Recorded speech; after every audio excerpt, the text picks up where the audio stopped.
7년 전 갑자기 사라진 남편 경찰은 사고사로 결론 내렸고저는 그렇게 홀로 아이를 키우며 살아왔습니다. 그런데 어느 날절에서 마주친 한 스님, 그 눈빛이 너무나 익숙했습니다. 심장이 멎는 것 같았어요. 온몸에 소름이 쫙 돋으면서 다리에 힘이 풀렸습니다. 설마 했던 그 사람, 7년간 제가 죽은 줄 알았던 그 남자가 왜 스님 옷을 입고 제 앞에 서 있는 걸까요? 손끝이 차갑게 식어가는 걸 느꼈어요. 더 충격적인 건 그의 옆에 서 있던 여자였습니다. 둘이 주고받는 눈빛을 보는 순간 가슴 한복판이 무너져 내리는 것 같았습니다. 그날도 평범한 아침이었습니다. 남편 준혁 씨는 아침 일찍 회사에 간다며 집을 나섰어요. 와이셔츠에 넥타이를 매고 구두를 신는 모습이 여느 때와 다름없었죠. 저는 아무것도 모른 채 딸 지민이 도시락을 싸고 있었어요. 김밥을 돌돌 말면서 오늘 소풍 잘 다녀오라고 했던 기억이 납니다. 햇살이 참 맑았어요. 그게 마지막이 될 줄은 꿈에도 몰랐습니다. 현관문이 닫히는 소리를 들으면서도 아무런 예감이 없었어요. 그저 평범한 하루의 시작이라고만 생각했죠. 저녁이 되어도 남편은 돌아오지 않았어요. 전화도 받지 않았습니다. 처음에는 회식인가 싶었죠. 남편은 원래 회식이 잦은 편이었거든요. 하지만 밤 11시가 넘어도 연락이 없었어요. 가슴이 두근거리기 시작했습니다. 뭔가 이상하다는 느낌이 들었어요. 불안한 마음에 남편 회사에 전화를 걸었습니다. 야근하는 직원이 받았어요. 그런데 돌아온 대답은 충격적이었어요. 남편이 3개월 전에 퇴사했다는 거예요. 수화기를 든 손이 덜덜 떨렸습니다. 저는 그 순간 온몸에 소름이 돋았어요. 귓가에서 웅웅거리는 소리가 들렸습니다. 3개월 동안 매일 아침 출근하는 척했다는 건가요? 도대체 그동안 어디서 무엇을 한 걸까요? 머릿속이 하얗게 비었다가 온갖 생각으로 가득 찼습니다. 혹시 바람을 피운 건 아닐까? 빚이라도 진 건 아닐까? 아니면 범죄에 연루된 건 아닐까? 상상만으로도 숨이 막혔어요. 그날 밤 잠을 한숨도 못 잤습니다. 천장만 하염없이 쳐다보며 남편을 기다렸어요. 혹시나 문이 열리는 소리가 날까봐기를 세우고 있었죠. 하지만 새벽이 되어도 남편은 오지 않았습니다. 다음 날 아침 일찍 경찰서로 달려갔습니다. 가슴이 터질 것 같았어요. 실종 신고를 하려는데 경찰관의 반응이 시큰둥했어요. 성인 남성이 하루 이틀 연락 안 되는 건 흔한 일이라면서요. 며칠 더 기다려보라고 했습니다. 저는 울분이 치밀었어요. 하지만 저는 알 수 있었어요. 뭔가 크게 잘못됐다는 걸요. 아내의 직감 같은 게 있잖아요. 20년을 함께 산 사람인데 그 정도는 알 수 있었습니다. 사흘째 되던 날 경찰에게서 연락이 왔습니다. 전화벨 소리에 심장이 쿵 내려앉았어요. 떨리는 손으로 전화를 받았죠. 남편의 차량이 발견됐다고 했어요. 강 근처 절벽 아래에서요. 그 순간 눈앞이 캄캄해졌습니다. 다리에 힘이 풀려서 그 자리에 주저앉았어요. 차는 완전히 파손되어 있었지만 사람은 발견되지 않았다고 했습니다. 경찰관의 목소리가 멀리서 들려오는 것 같았어요. 수색 작업이 일주일 동안 이어졌어요. 저는 매일 강가에 나가서 기다렸습니다. 혹시나 남편이 살아서 나타나지 않을까? 기적을 바랐어요. 하지만 남편의 시신은 끝내 발견되지 않았습니다. 경찰은 강물에 휩쓸려 내려간 것으로 추정한다고 했어요. 사고사로 처리됐습니다. 그 말을 듣는 순간 정말 모든 게 끝났다는 걸 실감했어요. 저는 그렇게 42살의 나이에 과부가 되었어요. 믿을 수가 없었습니다. 어제까지만 해도 남편이 있었는데 이제 혼자라는 게 실감이 나지 않았어요. 장례식도 제대로 치를 수 없었습니다. 시신도 없이 빈소만 차렸죠. 영정 사진을 고르면서 눈물이 났어요. 웃고 있는 남편의 얼굴을 보니 가슴이 미어졌습니다. 시댁 식구들은 저를 원망했어요. 며느리가 남편을 제대로 챙기지 못해서 이런 일이 생겼다면서요. 시어머니는 장례식장에서 제 뺨을 때렸습니다. 찰싹하는 소리가 장례식장에 울려 퍼졌어요. 뺨이 화끈거렸지만 그보다 마음이 더 아팠습니다. 당신 아들 죽게 만든 년이라고 소리쳤어요. 주변 사람들이 말렸지만 소용없었죠. 시어머니의 눈빛에는 저를 향한 증오가 가득했습니다. 그 순간 초등학교 4학년이었던 딸 지민이가 울음을 터뜨렸어요. 엄마 엄마 하면서 제 치마를 잡아당겼습니다. 그 모습을 보는 제 가슴은 찢어지는 것 같았어요. 작은 몸으로 흐느끼는 딸아이를 안았을 때 눈물이 쏟아질 것 같았지만 참았습니다. 하지만 눈물조차 제대로 흘릴 수 없었어요. 울면 안 될 것 같았거든요. 한번 울기 시작하면 영영 일어서지 못할 것 같았습니다. 저는 살아남은 사람으로서 살아가야 했으니까요. 딸을 지켜야 했으니까요. 이를 악물고 견뎠습니다. 장례를 치르고 일상으로 돌아왔지만 모든 게 달라져 있었습니다. 집에 들어서는 순간부터 숨이 막혔어요. 현관에 놓인 남편의 구두. 먼지가 살짝 쌓여 있는 그 구두를 보니 눈물이 났습니다. 옷장을 열 때마다 남편의 옷들이 눈에 들어왔어요. 아직도 남편 냄새가 나는 것 같았습니다. 거실 소파에 늘 앉던 그 자리. 거기만 보면 남편이 앉아 있을 것 같았어요. 밤에는 더 힘들었습니다. 침대에 누우면 옆자리가 너무 넓게 느껴졌어요. 20년 동안 누군가와 함께 잤는데 이제 혼자라는 게 낯설고 무서웠습니다. 모든 게 저를 아프게 했어요. 하지만 슬퍼할 시간조차 없었어요. 당장 생계가 막막했거든요. 남편 명의로 된 보험금은 시신이 없어 바로 나오지 않았습니다. 복잡한 서류 절차를 밟아야 했어요. 통장 잔고를 확인할 때마다 가슴이 철렁했습니다. 돈이 빠져나가는 속도가 너무 빨랐어요. 저는 15년 만에 다시 일자리를 구해야 했어요. 결혼 전에 했던 격리 일을 다시 시작했습니다. 이력서를 쓰면서 한숨이 나왔어요. 15년의 공백을 어떻게 설명해야 할지 막막했습니다. 면접을 보러 다닐 때마다 자존심이 상했어요. 저보다 어린 면접관들이 저를 평가했습니다. 나이가 많다는 둥, 경력 공백이 크다는 둥, 그런 말들을 들을 때마다 움츠러들었어요. 겨우 일자리를 구했을 때는 너무 고마웠습니다. 월급이 많지 않았지만 감사했어요. 하지만 15년의 공백은 컸어요. 컴퓨터 프로그램도 많이 바뀌어 있었고 업무 방식도 달라져 있었습니다. 젊은 친구들 사이에서 저는 항상 뒤처졌죠. 실수도 잦았습니다.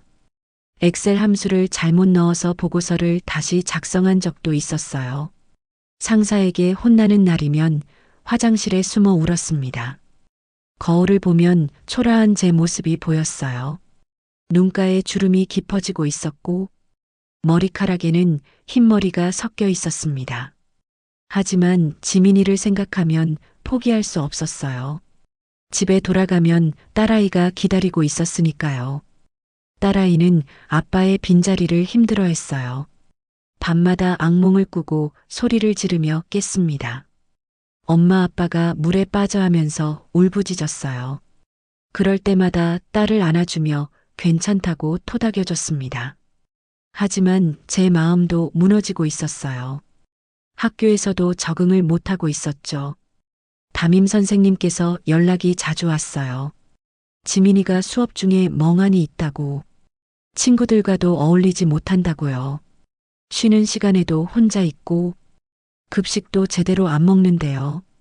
선생님의 걱정스러운 목소리를 들으며 가슴이 아팠습니다. 제가 엄마로서 제대로 못해주고 있다는 자책감이 들었어요. 저는 지민이를 꼭 안아주며 말했습니다. 엄마가 있잖아. 우리 둘이서 잘 살아보자고요. 지민아, 우리 힘내자. 그 말을 하면서도 눈물이 났어요.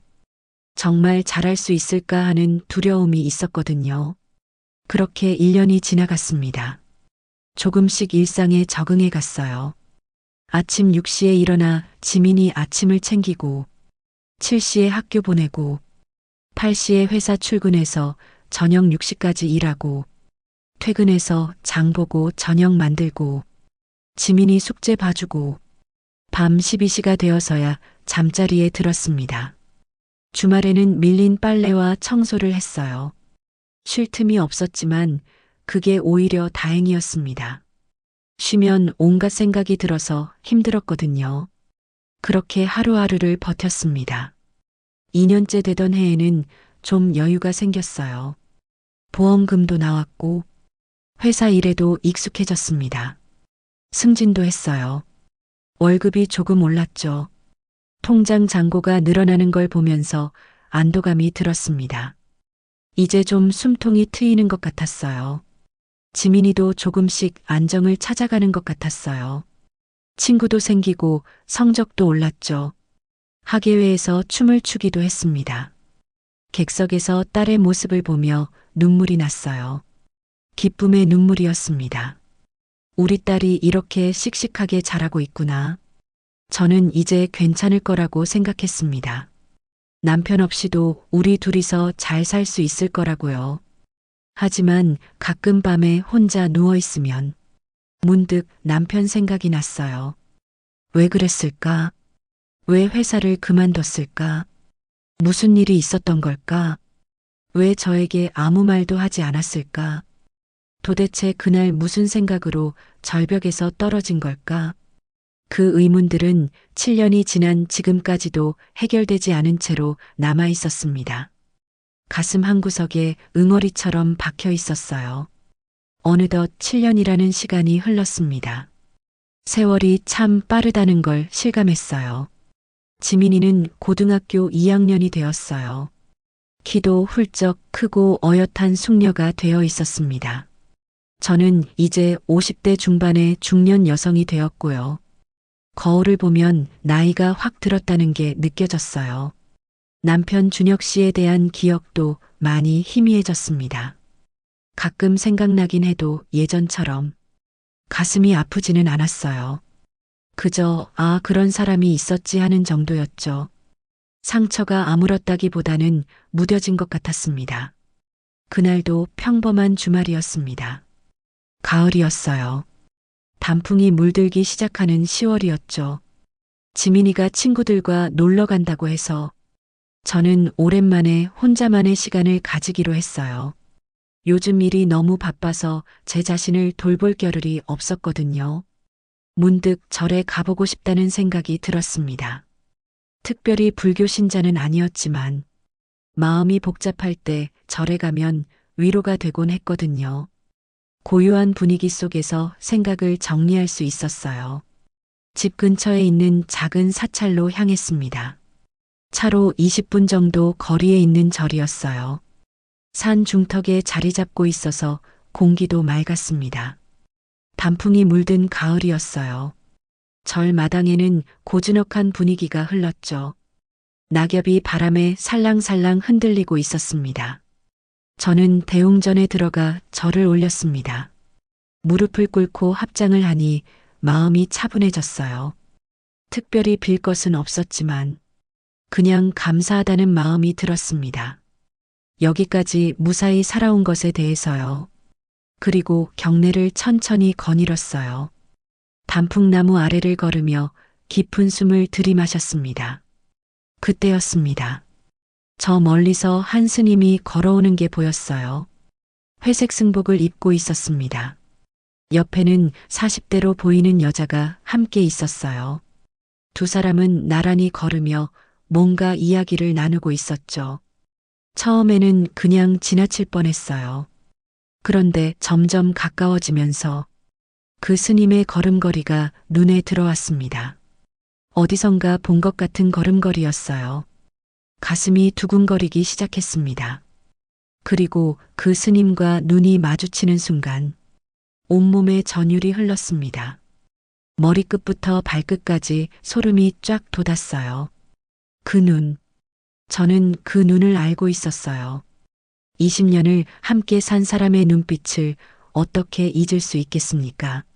세상에 똑같은 눈빛을 가진 사람이 또 있을까요? 심장이 미친 듯이 뛰기 시작했습니다.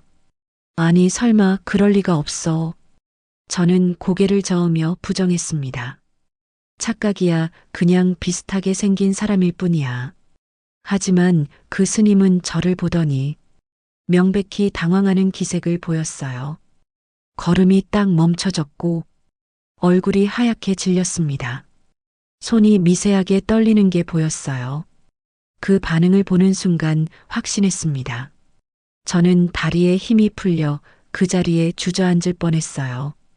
옆에 있던 나무를 붙잡고 겨우 버텼습니다. 정말 준혁 씨였습니다. 7년 전 실종된 제 남편이 죽은 줄 알았던 그 사람이 스님의 옷을 입고 제 앞에 서 있었어요. 머리를 깎고 회색 승복을 입었지만 그 얼굴은 분명했습니다. 조금 늙었고 여인 것 같았지만 틀림없는 제 남편이었어요. 코 옆에 있는 작은 점, 왼쪽 눈썹 끝에 흉터, 모두 그대로였습니다. 저는 떨리는 목소리로 물었습니다. 준혁 씨요. 목소리가 제대로 나오지 않았어요. 입술이 바짝 말라 있었고 혀가 굳어버린 것 같았습니다. 그 스님은 잠시 망설이더니 고개를 저었어요. 아니라고 했습니다. 저를 모르는 사람인 척했어요.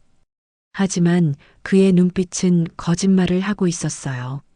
명백히 저를 알아보고 있었습니다. 당황한 기색이 역력했어요.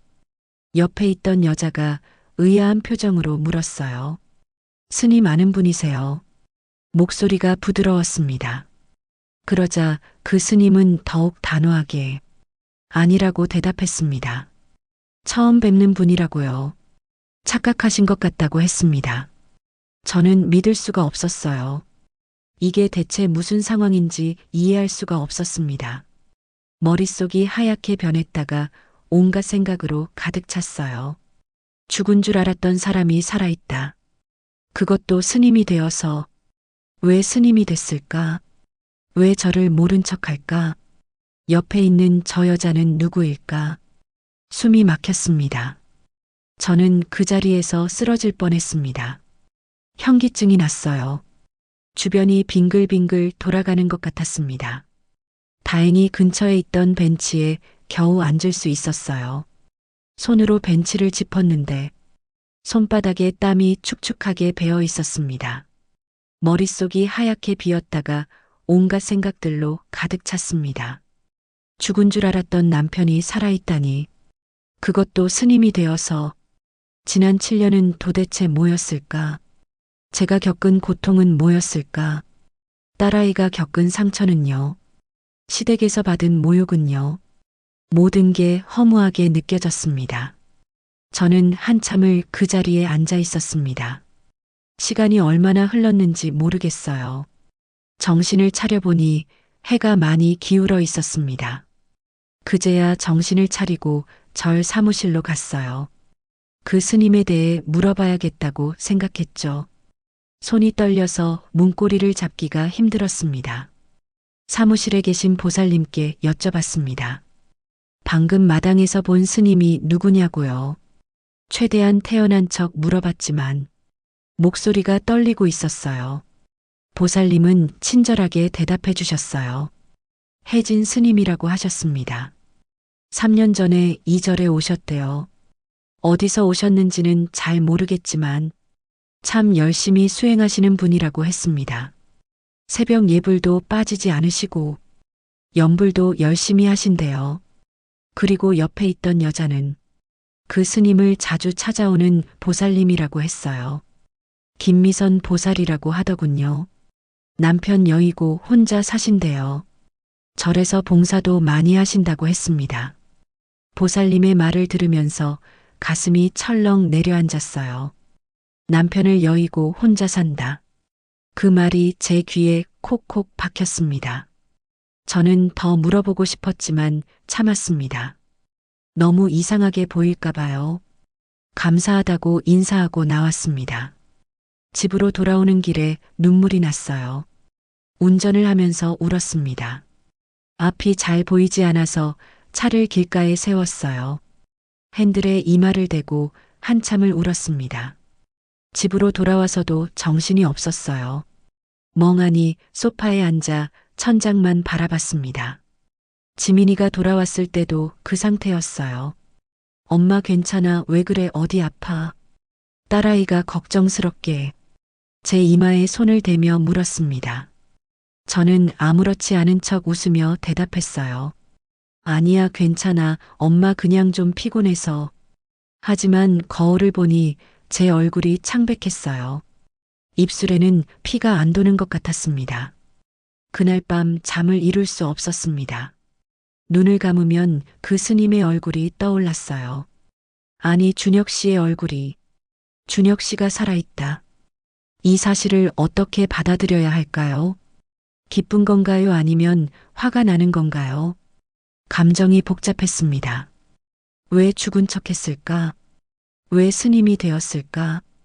왜 저를 모른 척 했을까? 그리고 그 여자는 누구일까? 의문만 가득했습니다. 새벽까지 뒤척이다 잠이 들었어요. 다음 날 저는 다시 그 절로 갔어요. 이번에는 평일 오전이었습니다. 회사에 반차를 냈어요. 사람이 별로 없을 시간을 골라간 거죠. 절 마당을 서성이며 그 스님을 기다렸습니다. 가슴이 계속 두근거렸어요. 1시간쯤 지났을까요? 드디어 그 스님이 나타났어요. 혼자였습니다. 법당에서 나오는 것 같았어요. 저는 용기를 내어 다가갔어요. 떨리는 다리를 억지로 움직였습니다. 준혁 씨 저예요, 연주. 목소리가 떨렸지만 최대한 또박또박 말했습니다. 스님은 깜짝 놀라며 주위를 둘러봤습니다. 다른 사람이 있는지 확인하는 것 같았어요. 그리고는 저를 재빨리 한적한 곳으로 데려갔어요. 절 뒤편 숲길이었습니다. 아무도 없는 곳이었죠. 거기서 그는 처음으로 입을 열었어요. 목소리는 떨리고 있었습니다. 어떻게 여길 알았어? 그 목소리를 듣는 순간 확신했습니다. 역시 준혁 씨가 맞았어요. 저는 화가 치밀어 올랐어요. 온몸이 부들부들 떨렸습니다.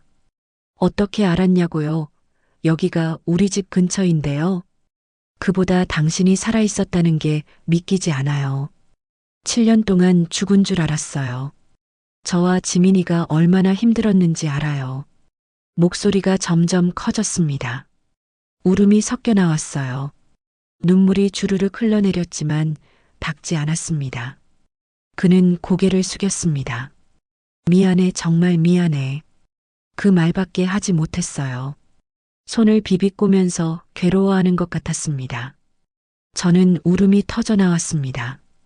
미안하다고 그게 다예요. 도대체 무슨 일이 있었던 거예요? 왜 이렇게 된 거냐고요? 가슴을 치며 소리쳤습니다. 그날 그는 저에게 모든 걸 털어놨습니다. 7년 전 그가 회사를 그만둔 건 사실이었어요. 사업 실패로 빚을 많이 졌대요. 친구 보증을 잘못 써서 빚더미에 앉았다고 했습니다. 저는 전혀 몰랐습니다. 그는 저에게 걱정을 끼치고 싶지 않아서 숨겼다고 했어요.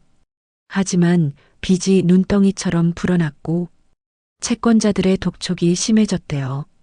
전화가 하루에도 수십 통씩 왔다고 합니다. 어느 날은 집 앞까지 찾아와서 협박을 했다고 해요. 가족에게 해코지하겠다고 위협했대요. 그 말을 듣는 순간 온몸에 소름이 돋았습니다. 그때 그는 두려웠대요. 이대로 가다가는 가족에게까지 피해가 갈 것 같았다고요. 저와 지민이가 다칠까봐 무서웠다고 했습니다. 그래서 결심했다고 합니다. 차라리 사라지는 게 나을 거라고. 죽은 것처럼 위장하면 채권자들이 가족을 괴롭히지 않을 거라고 생각했대요. 자동차 사고를 위장하고 도망쳤어요. 차를 절벽 아래로 밀어버리고 혼자 걸어서 떠났다고 합니다. 처음에는 다른 도시로 숨어 지냈대요. 공사판에서 막노동도 하고 식당에서 설거지도 했다고 합니다. 이름도 바꾸고 신분도 숨기고 살았대요. 하루하루 견디며 살았는데 너무 괴로웠대요. 저와 지민이 생각에 미칠 것 같았다고 했습니다. 밤마다 울었다고 해요. 술을 마시지 않으면 잠을 잘 수 없었대요. 그러던 중 우연히 한 절에 들르게 됐대요. 거기서 한 스님을 만났고 그 스님과 이야기를 나누며 마음의 평화를 얻었다고 합니다.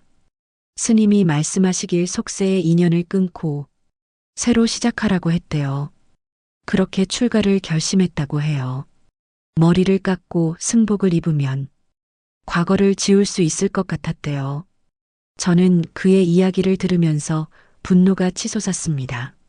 손톱이 손바닥에 파고들도록 주먹을 쥐었어요. 그게 이유가 돼요.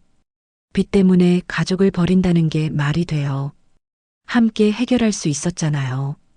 저한테 말했어야죠. 제가 뭘 못 믿겠다고 숨긴 거예요. 그는 고개를 저었어요. 그때는 그렇게밖에 생각할 수 없었다고, 너무 막막했다고 했습니다. 당신한테 짐이 되고 싶지 않았다고요. 저는 참을 수 없었어요. 가슴이 터질 것 같았습니다. 그럼 그 여자는 뭐예요? 절에서 본 그 여자요. 김미선 보살이요. 제 목소리가 날카로워졌습니다. 그는 잠시 망설이더니 대답했습니다. 불자일 뿐이라고, 자주 절에 와서 봉사를 하는 분이라고 했어요. 그냥 아는 사람일 뿐이라고요. 하지만 저는 믿을 수 없었습니다. 그의 눈빛이 흔들리고 있었거든요. 시선을 제대로 마주치지 못했어요. 뭔가 더 숨기고 있다는 게 느껴졌어요. 저는 다그쳤습니다. 정말 그게 다예요. 다른 건 없어요. 둘이 그냥 아는 사이예요. 아니면 뭔가 더 있는 거예요. 그는 고개를 들지 못했습니다. 입술을 꼭 다물고 있었어요. 그 모습을 보는 순간 확신했어요. 저 여자와 뭔가 있구나. 7년 동안 저와 딸은 지옥 같은 시간을 보냈는데 이 사람은 여기서 새 삶을 살고 있었던 거예요. 그것도 다른 여자와 함께. 참을 수 없는 배신감이 밀려왔습니다. 온몸이 부들부들 떨렸어요. 저는 그 뒤로 몇 주 동안 고민했습니다. 이 사실을 지민이에게 말해야 할까? 아빠가 살아있다고 밤마다 고민했어요. 하지만 차마 말할 수가 없었어요. 어떻게 설명해야 할지 알 수 없었습니다. 아빠가 살아있는데 우릴 버리고 스님이 됐다고. 어떻게 그런 말을 할 수 있겠어요. 대신 저는 조사를 시작했어요. 그 여자가 누구인지 알아내기로 했습니다. 제대로 알아야 대처할 수 있을 것 같았어요. 절에 몇 번 더 갔고 사람들에게 자연스럽게 물어봤어요. 김미선 보살에 대해서요. 그 여자의 이름은 김미선이라고 했습니다. 남편과 사별한 과부래요. 4년 전에 남편을 잃었다고 했습니다. 3년 전부터 이 절에 다니기 시작했다고 합니다. 혜진 스님 그러니까 제 남편이 이 절에 온 시기와 비슷했어요. 우연일까요? 아니면 함께 온 걸까요? 의심이 커져갔습니다. 저는 더 파고들었습니다. 미선 씨가 사는 곳도 알아냈어요. 절 근처 주택가에 산대요.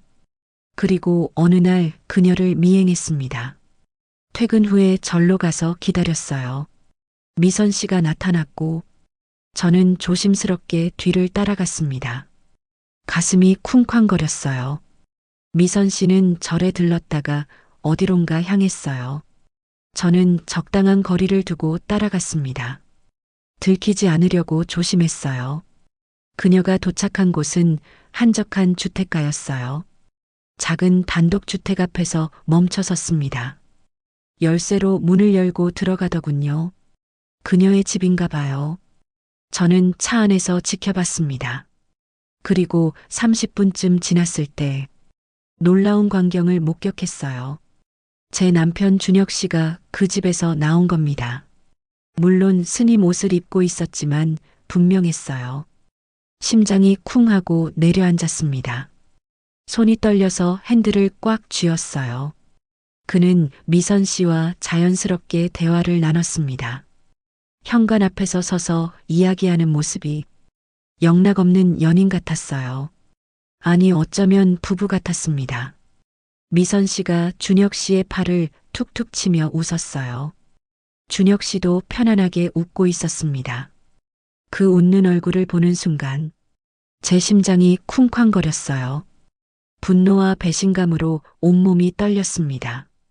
눈물이 주르륵 흘러내렸어요. 저는 참지 못하고 차에서 내렸습니다. 뭐 하는 거예요, 여기서? 소리쳤어요. 준혁 씨와 미선 씨는 깜짝 놀라 저를 쳐다봤습니다. 얼굴이 새하얗게 변했어요. 미선 씨가 당황하며 물었어요. 누구세요? 왜 스님한테 반말을 하시는 거죠? 목소리가 떨리고 있었습니다. 저는 비웃음이 나왔습니다. 웃음이 나오는데 눈물도 함께 나왔어요. 스님이요. 이 사람이 스님이라고요. 이 사람은 제 남편이에요. 7년 전에 죽은 줄 알았던 제 남편. 제 목소리가 점점 커졌습니다. 미선 씨의 얼굴이 하얗게 질렸어요. 입이 떡 벌어진 채 굳어 있었습니다. 뭐라고요, 남편이요? 그녀는 준혁 씨를 쳐다봤습니다. 눈빛에는 배신감이 가득했어요. 손이 부들부들 떨리고 있었습니다. 스님, 이게 무슨 소리예요? 당신 출가하기 전에 가족이 없다고 했잖아요. 혼자라고 했잖아요. 독신이라고 했잖아요. 그 순간 저는 알았습니다. 이 여자도 속았다는 걸요. 준혁 씨는 우리 둘 모두를 속이고 있었던 겁니다. 미선 씨도 피해자였어요. 그녀의 눈에도 눈물이 고이기 시작했습니다. 그날 모든 진실이 드러났습니다. 준혁 씨는 더 이상 거짓말을 할 수 없었어요. 입술이 파르르 떨리고 있었습니다.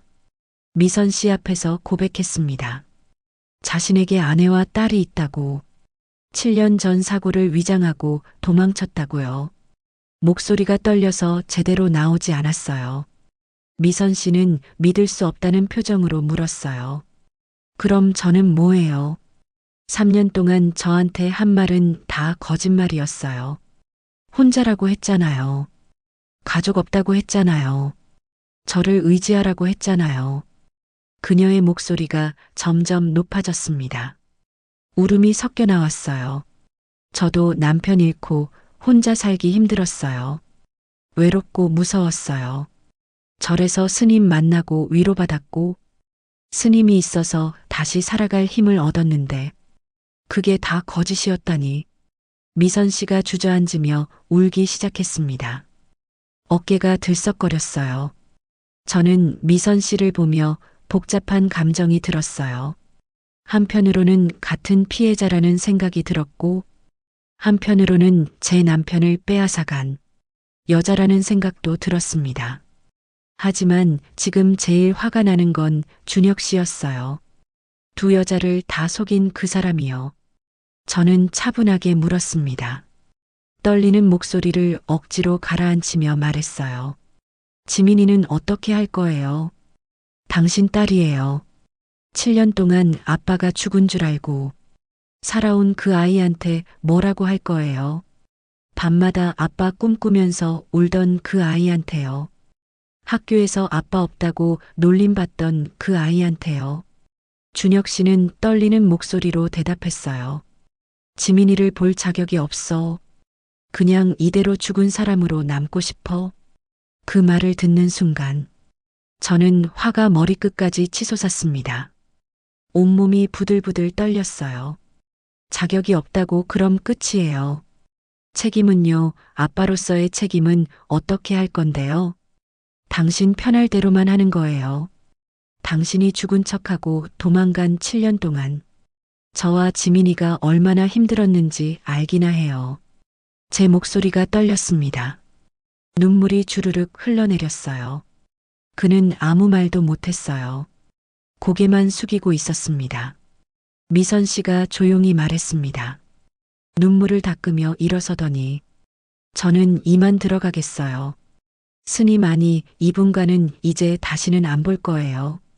제 인생에서 지워버릴 거예요. 그녀는 돌아서서 집 안으로 들어갔습니다. 문을 닫는 소리가 크게 울렸어요. 쾅 하는 소리에 제 가슴도 울렸습니다. 저는 준혁 씨와 단둘이 남았습니다.